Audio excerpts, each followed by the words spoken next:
नमस्कार, मैं हूं Iqbal Parvez. India news desk में आपका स्वागत है। हम सब जानते हैं कि कपिल मिश्रा कितना जहर फैलाते हैं, कितने बड़े नफरतबाज हैं भारतीय जनता पार्टी के नेता कपिल मिश्रा ने किसान आंदोलन में भी नफरत बांटने शुरू कर दी है। किसान आंदोलन पर कपिल मिश्रा ने अभी पिछले दिनों कहा था कि किसान आंदोलन 3-4 महीने में दिल्ली वालों को बंधक बनाने आ जाते हैं प्रोफेशनल धरनेबाज। कपिल मिश्रा ने कहा था कि मैं चेतावनी देना चाहता हूं इन प्रोफेशनल धरनेबाजों को, कोई बार बार दिल्ली वालों को बंधक बनाना बंद करो, वरना आपके घरों को बंद किया जाएगा, आपकी बिजली पानी अब जनता काटेगी और आपकी आवश्यक सेवाओं को ठप करने दिल्ली की जनता को आगे आना पड़ेगा। आपको बता दें कि ये कपिल मिश्रा, इसका यही काम है। जब CAA और NRC का विरोध हो रहा था दिल्ली में, तब भी कपिल मिश्रा ने इसी तरह से नफ़रत की बात कही थी और उसके बाद ही दिल्ली में दंगे भड़के थे। अब क्या कहें इसे कि फिर से दिल्ली में दंगा भड़काने की या देश में दंगा भड़काने की कोशिश कर रहा है कपिल मिश्रा। हो सकता है, क्योंकि ऐसे लोगों को दंगे में ही अपनी रोटियां सेकनी होती हैं। कपिल मिश्रा के नफ़रत भरे बयान के बाद दिल्ली में दंगे हुए, मगर आपको पता है कि किस तरह से सरकार ने और दिल्ली पुलिस ने कपिल मिश्रा को बचाया और सारा ठीक रहा। CAA का विरोध करने वालों पर फोड़ दिया। खैर, उनकी सरकार है, एक शेर भी है कि मेरा कातिल ही मेरा मुंसिफ है, क्या मेरे हक़ में फ़ैसला देगा। अगर मेरा कातिल ही इंसाफ करने वाला हो, जज हो, तो फिर क्या वो फ़ैसला देगा, सही फ़ैसला क्या देगा, क्या वो इंसाफ करेगा। इसलिए इस सरकार से या दिल्ली पुलिस से इंसाफ की उम्मीद नहीं थी। मगर इस बार जब देश का किसान जब खड़ा हुआ आंदोलन करने के लिए भारतीय जनता पार्टी के, तब भी कपिल मिश्रा उसी तरह से नफ़रत बांटने के लिए, नफ़रत फैलाने के लिए सामने आकर खड़ा हो गया। कपिल मिश्रा के इस बयान के बाद विनय दुबे, यहाँ विनय दुबे का आपने नाम सुना होगा, सोशल मीडिया पर अक्सर इनकी बातें सुनी होंगी, उन्होंने कपिल मिश्रा को चैलेंज किया है। कपिल मिश्रा को चैलेंज करते हुए कहा है कि दम है तो सामने आ। आप उनके वीडियो को खुद ही देखिए, फिर आपको समझ में आएगा। शाहीन बाग पार्ट 2, उसको सपने में भी ना शाहीन बाग ही दिखता है। वो भूल जाता है ये किसान आंदोलन है, शाहीन बाग उसका बाप है, लेकिन वो भूल जाता है। पिछली बार उसके ना मुंह पे जूता मारने के लिए 11,000 रुपए का इनाम रखा था, बाद में बहुत अपने को गंदा लगा। साला मैं कैसा चूतिया इंसान के लिए 11,000 रुपए का इनाम रख देता हूँ। चलो उसको वापस से ताजा करते हैं।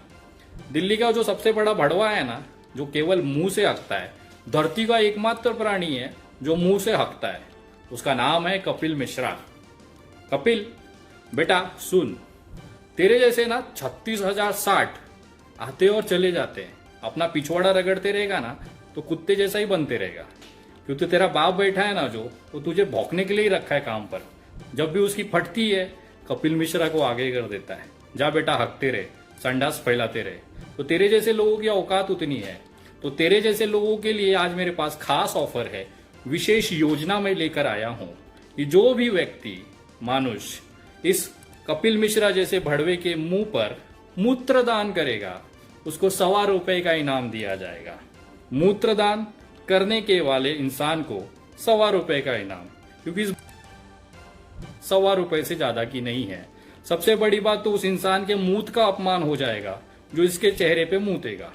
और कपिल, वो तेरी बहन कहाँ गई, वो भूतनी की रागिनी तिवारी, उसको बोलना तुम काम कर, दोनों भाई बहन ना आ जाओ, यहाँ पे ना रास्ता जाम है दिल्ली का, और खाली कर दो।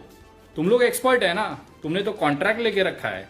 शाहीन बाग में तो बड़ी बड़ी चूतिया पा, पिछवाड़े दम नहीं है क्या बाप ने रोक के रखा हुआ है? तू आ तो सही बेटा, यहाँ पे ना बुजुर्ग बैठे हुए लठ लेकर।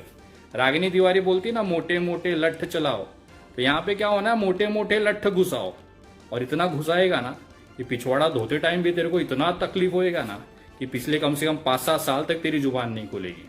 कोई बात नहीं, मैं आज खुला निवेदन करता हूँ हमारे माननीय पूर्व विधायक कपिल मिश्रा को, अगर आपको एक बाप ने पैदा किया है, पूरे मोहल्ले ने आपकी शहनाई नहीं बजाई है, और सही में तेरे रगों में तेरे बाप का खून, जैविक खून बहता है और तू पवित्र खून की पैदाइश है, तो आजा हमारे किसान भाइयों को खाली करा दे रास्ता।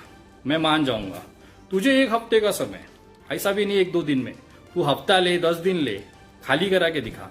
और अगर खाली नहीं करा पाया तू, तो हम समझेंगे पूरे मॉडल टाउन ने बजाई है भाई। और तू आ, हमारे किसान भाई दादा बैठे हैं, तेरे पिछवाड़े झाड़ू डालेंगे और फिर टपाटप मोर बनाएंगे और तू बिन बादल घुंघरू टूटने तक नाचता रहेगा। तू आजा बेटा, अगर तू एक बाप का है तो रास्ता खाली करके बता, और आते टाइम ना तेरी वो बहन को भी लेके आ, चवन्नी छाप दोनों आ जाओ रे, देखते हैं।